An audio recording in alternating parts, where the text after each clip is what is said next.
Dear Manager, isang mapagpalang araw po sa inyo, Manager.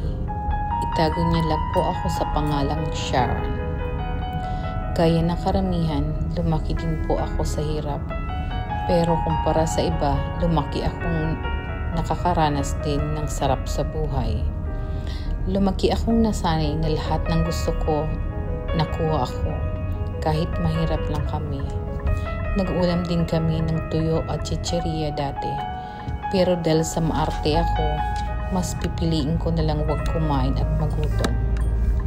Kaya nga dapat mayaman ang mapapangasawa ko dahil di naman ako nagtapos ng pag-aaral. Fast forward to the future, nagkaasawa at nagkaanak ako. Hindi mayaman pero swerte ko, napakasipag ng napangasawa ko. Mabait at responsable, kaya yung maarteng ako binago ko din. And it makes me so proud of myself na yung maluhong ako nakontento kung anong kaya niyang ibigay. Never akong naghihingi para sa sarili ko, palagi sa mga anak lang namin, and I'm happy na nagagawa niya i-provide ang mga yon. Kahit kinapos minsan, nagkakaroon din ng sobrang paminsan-minsan dahil nga sa kasipagan niya. Masaya kami kahit dumating ang pandemic. We are blessed. Pero sadyang sa buhay may mga pagsubok na darating na sukat na katatagan natin. Bigla ang nawala ng trabaho ang asawa ko at di siya nagsabi sa akin. Di siya umuwi, andun lang siya sa barracks. Nag-aantay kung kailan magkakaroon ng extra. Nalaman ko na lang na wala na pala siyang trabaho dahil no choice na siya kundi umuwi. Gumawa naman ako ng paraan, lahat ng klase ng paninda itininda ko, pero nga wala siyang trabaho, may anak kaming nag-aaral. Kailangan namin kumain, may bahay na inuupahan, may kuryente at tubig. Di rin kaya ng pagtinda. Naubos ang paninda, ubos din ang benta. Di pa nakabalik yung puhunan. Ang malala, baon pa sa utang. Thankful ako na di kami nag-aaway pagdating sa relationship. Walang third party din. Di rin siya pasaway. Pero kapag pera ang problema, yung mag-asawa, di namin ugaling mag-away lalo na sa harap ng mga bata.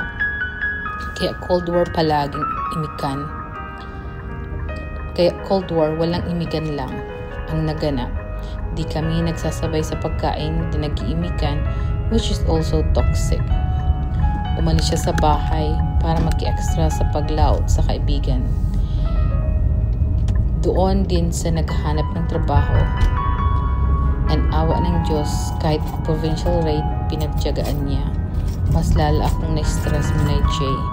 Anin namin ang kararampot na kita, tapos hindi gastos namin nasa malayo siya. Tapos hati sa gastos namin dahil malayo siya. Dahil nga hati ang gastos namin, madalas gipit talaga, kaya mangungutang na lang sa kamag-anak sa malapit. Pero gaya ng mga normal na kamag-anak, bago ka bigyan kung ano-ano mo ng masasakit na salita at pangmamaliit ang papalampasin mo sa tenga bago kanila bigyan. Ganun talaga ata ang buhay. Kung sino yung dapat na mag-lift sa'yo, sila talaga ang unang magda-down sa'yo. Di ko na nagawang ibangon ang pagtitinda ko. Pero thankful na kahit paano may trabaho ang mister ko at nakakapag-provide ng maayos.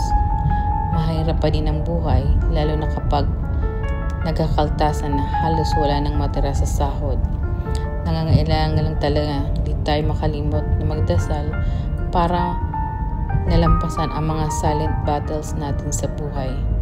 Weeks and months pass.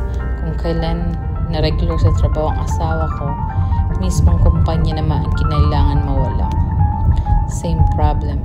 Pero thankfully it's not the same as minsan naming pinagdaanan, kaya ng time na nangyari yun, malayo pa lang sinasabi na ng mister ko na mawawalan siya ng trabaho. Kahit malayo pa lang, Nag-adjust na din ako sa gastos. Pati siya nag-uumpisa na din maghanap ng bagong trabaho, kaya di pa totally nagsasara yung kumpanya. Magkatuwang kami paano babudgetin yung separation pay na makukuha niya. Kaya ang moment na magsara yung kumpanya at nawalan ng trabaho, chill na lang kami, di gaya ng una. I'm sharing my story not because it's unique or madrama. I'm sharing this para sa mag-partner with same problems na normal yung nagkakaproblema sa budget ang mag-asawa. Ang importante lang talaga, may komunikasyon kayo sa isa't isa para magkasama niyong harapin at lampasan yung pagsubok. Okay lang na mali kayo sa umpisa, pero wag niyong hayaan na ganun pa din. Hayaan na ganun pa din ka. Lubos na gumagalang, Sharon.